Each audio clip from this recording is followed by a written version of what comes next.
ব্ৰহ্ম কি ক'ব বিচাৰে? জনক ব্ৰহ্ম আৰু জংসাৰ নাৰ্জাৰী দুইটা পৰিয়ালৰ সদস্যসকল আজি আমাৰ ছেক্ৰেটাৰিয়েটলৈ আহিছে আৰু আজি যিটো জংসাৰ মছাহাৰীৰ ভাতৃ সঞ্জীৱ মছাহাৰী তেখেতে আজি আমাৰ চৰকাৰৰ তৰফৰ পৰা তেখেতৰ পৰিয়ালৰ কাৰণে যিটো দুটা চাকৰি আমি ঠিক কৰিছিলোঁ এইটো প্ৰদান কৰা হৈছে, এপইণ্টমেণ্টটো ৰিচিভ কৰিছে। কিন্তু জনক কুমাৰ ব্ৰহ্মৰ যিটো ফাদাৰ দেউতাক তেখেতে শ্ৰাদ্ধৰ পিছত এপইণ্টমেণ্টটো ল'ব আৰু দুইটা ফেমিলিক শ্ৰাদ্ধৰ কাৰণে বা তেখেতসকলৰ সুবিধাৰ কাৰণে কিছুমান আৰ্থিক সাহায্য দিয়া হৈছে। তো আমি চৰকাৰী তৰফৰ পৰা তেখেতৰ পৰিয়ালবৰ্গ যাতে ভালকৈ থাকিব পাৰে ইয়াৰ কাৰণে যিখিনি দায়িত্ব ল'ব লাগে সেইটো আমি লৈছোঁ। আৰু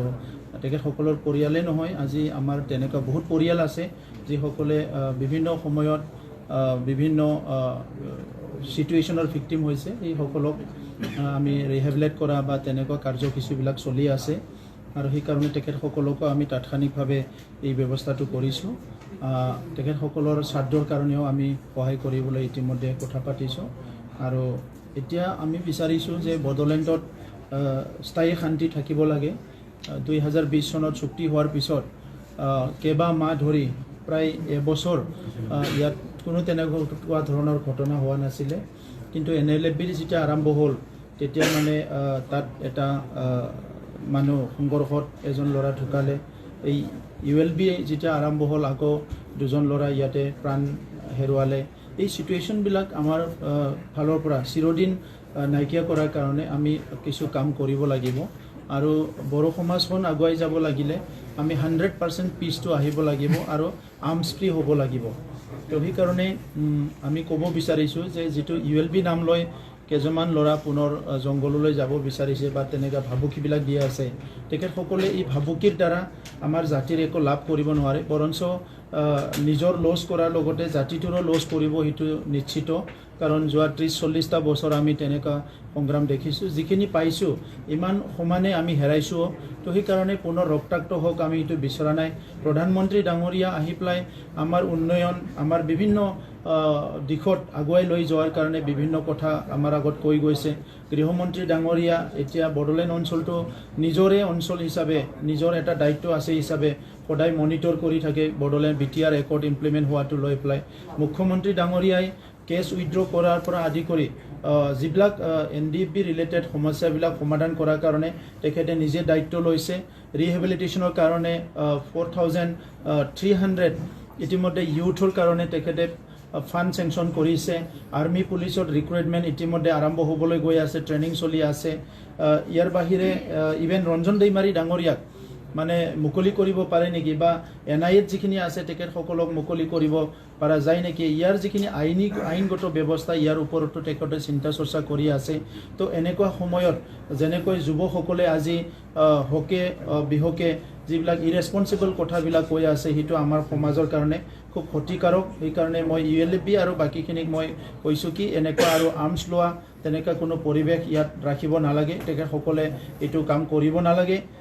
যি সমস্যা আছে আমি একেলগে সেইটো বিচাৰ কৰি আছোঁ। Government of India, government of Assam খুব পজিটিভ হয়। বহুতখিনি দফা BTR একৰ্ডৰ ইতিমধ্যে ইমপ্লিমেণ্ট হৈ গ'ল। কেইজনমান আমাৰ জ্যেষ্ঠ মানুহ আছে বা কিছুমান ৰাজনীতি চক্ৰ আছে যিসকলে এইবিলাক মানে সদায় এটা উদগনি দি থাকে। ইয়াৰ কাৰণে আজি যুৱকসকলে তেনেকুৱা হৈছে। মই যুৱকসকলক আহ্বান কৰিছোঁ আপোনালোকে নিজৰ কেৰিয়াৰ গঢ়াত গুৰুত্ব দিয়ক। যদি কোনোবা জাতিৰ কাৰণে নিজকে মানে ত্যাগ কৰিব, নিজকে মানে কি কয় জাতিৰ কাৰণে নিয়োগ কৰিব বিচাৰিছে, তেনেহ'লে আপুনি ভাল সাহিত্যিক হওক, আপুনি ভাল লিখক হওক, আপুনি ভাল ডক্টৰ হওক, ইঞ্জিনিয়াৰ হওক, ভাল পলিটিচিয়ান হওক, তেনেকুৱা কৰি পেলাই আপুনি জাতিৰ কাৰণে আপুনি নিজৰ কামটো ছাৰ্ভিচটো দিয়ক, মই সেইটো আহ্বান কৰিছোঁ। কিন্তু বন্দুক লৈ পেলাই কোনোদিন আপুনি জাতিৰ ছাৰ্ভিচ দিব নোৱাৰে, না জাতিৰ আপুনি নিৰাপত্তা দিব পাৰিব। আপুনি নিজকে ধ্বংস কৰাৰ লগতে নিজৰ পৰিয়াল আৰু সমাজকো ধ্বংস কৰিব। এইটো পৰিৱেশ আমি কোনোদিন হোৱাটো নিবিচাৰোঁ। তো সেইকাৰণে মই সকলোকে আহ্বান কৰিছোঁ ইয়াত আৰু হত্যা, হিংসা, বন্দুক বাৰুদৰ পৰিস্থিতি চিৰদিনৰ কাৰণে বিদায় দিব লাগে বড়োলেণ্ড অঞ্চলটো শান্তি অঞ্চল হিচাপে ইয়াত প্ৰতিষ্ঠা কৰিব লাগে আজি বিভিন্ন জাতি জনগোষ্ঠী আগবাঢ়ি আহিছে এটা সময়ত বড়ো সংগঠনৰ লগত আমাৰ বহুত ব্যৱধান আছিলে আজি বড়ো সংগঠনৰ লগত আলোচনা হৈছে জিএছপিৰ লগত আমাৰ বহুত এটা গেপ আছিলে আজি জিএছপিৰ নেতৃত্বৰ লগত আলোচনা হৈছে এটা সুন্দৰ এটা পৰিৱেশ আহি আছে তো এই পৰিৱেশটো আমি চিৰস্থায়ী লৈ যাব লাগিব আৰু বিটিআৰ ৰেকৰ্ড ইমপ্লিমেণ্ট হোৱাৰ লগে লগে ইয়াৰ স্কুল কলেজ ইউনিভাৰ্চিটি ইয়াত আহিব এই এবছৰ শান্তি হোৱাৰ লগে লগে এতিয়া বহুতখিনি ইনভেষ্টমেণ্ট বহুতখিনি ইণ্ডাষ্ট্ৰী বহুতখিনি ইনষ্টিটিউশ্যন আমাৰ ইয়াত হ'বলৈ গৈ আছে এইবিলাকে আমাক আগলৈ লৈ যাব সেইকাৰণে সকলোকে মই হিংসা বৰ্জন কৰি এটা সুস্থ পৰিৱেশ গঠন কৰাত ভাল এটা শান্তি স্থাপন কৰাৰ সকলো আগবাঢ়ি আহিবলৈকে মই এইটো আহ্বান কৰিছোঁ তদন্ত ইতিমধ্যে মুখ্যমন্ত্ৰী ডাঙৰীয়াই ঘোষণা কৰিছে আৰু তদন্ত হ'ব তদন্ত কৰিব আৰু তদন্তত যিবিলাকে দোষ কৰিছে সেই সকলে শাস্তি পাব ইয়াত কোনো মানে দ্বিমত নাই আমি তদন্ত বিচাৰিছোঁ আৰু সেই হিচাপে মুখ্যমন্ত্ৰী ডাঙৰীয়াই ইতিমধ্যে তদন্ত দিছে আৰু আজি ঢালিগাঁৱত অসমৰ 3জনকে চিনিয়ৰ এডিজিপি আহি পেলাই এনডিপি প্ৰগ্ৰেছিভৰ লগত এনডিপি আৰ লিডাৰ অঞ্জালু ডাঙৰীয়া আৰু টিমৰ লগত ইয়াৰ লগতে আপোনাৰ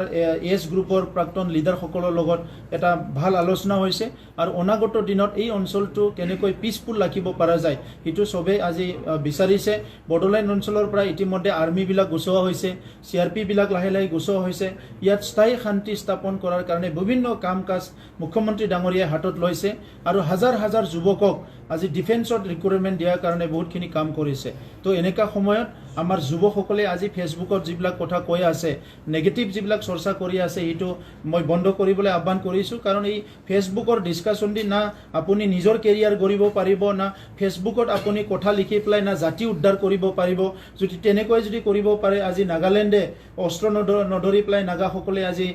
ইমান বছৰ মানে কি চৰকাৰৰ লগত পিছ আলোচনা নকৰি ফেচবুকৰ দ্বাৰা চব লৈ ল'লেহেঁতেন আমাৰ ইয়াত মানে বড়োলেণ্ডত ইমান ত্যাগ মানে জীৱন দিব লগা নহ'লেহেঁতেন আজি যিটো মানে পৰিৱেশ হৈছে তো এনেকুৱা পৰিৱেশটো আজি চবেই বুজি পাব লাগিব আমি শান্তি স্থাপন কৰিব লাগে আৰু সকলোৱে আগবাঢ়ি যাব লাগে দুইজনকে আজি দিয়া হৈছে কিন্তু এটা ফেমিলি আজি ইতিমধ্যে ৰিচিভ কৰিছে আনটো ফেমিলিয়ে শ্ৰাদ্ধৰ পিছত ৰিচিভ কৰিব তেখেতসকলে সন্মানে কৈছে এই কথাটো মই আপোনালোকক জনাই দিছোঁ এইটো ফৰেষ্ট ডিপাৰ্টমেণ্টৰ ULB গঠন হোৱা আৰু NLFB গঠন হোৱাৰ আঁৰত কোন আছে ইয়াৰ ওপৰত টোটেলি CBI ইনকুৱাৰী হ'ব লাগে আৰু যোনে এনেকুৱা কামবিলাক কৰি আছে সেইটো অতি শীঘ্ৰে ইনকুৱাৰী কৰি পেলাই তাৰ ওপৰত একশ্যন হ'ব লাগে কাৰণ বড়ো জনগোষ্ঠীত আমি বাৰে বাৰে তেনেকুৱা যুৱকসকলে অকাল মৃত্যু হওক ৰক্তাক্ত হওক হিংসাত হওক কোনোবা ধন দাবী কৰি থাকিব দাদাগিৰি কৰি থাকিব বিভিন্ন পৰিৱেশ হৈ থাকিব য'ত নেকি শিক্ষা দীক্ষা অৰ্থনীতি পৰিৱেশ নাইকিয়া হ'ব এইটো আমি কোনো কাৰণত বিচৰা নাই সি যি বয়সৰ মানুহেই নহওক যোনে নহওক কিয় যি লেভেলৰে মানুহ হওক ইয়াৰ ওপৰত ULB আৰু NLFB জন্মৰ আঁৰত কোন আছে এইটো CBI ইনকুৱাৰী হ'ব লাগে আৰু ইয়াৰ ওপৰত একশ্যন হ'ব লাগে থেংক ইউ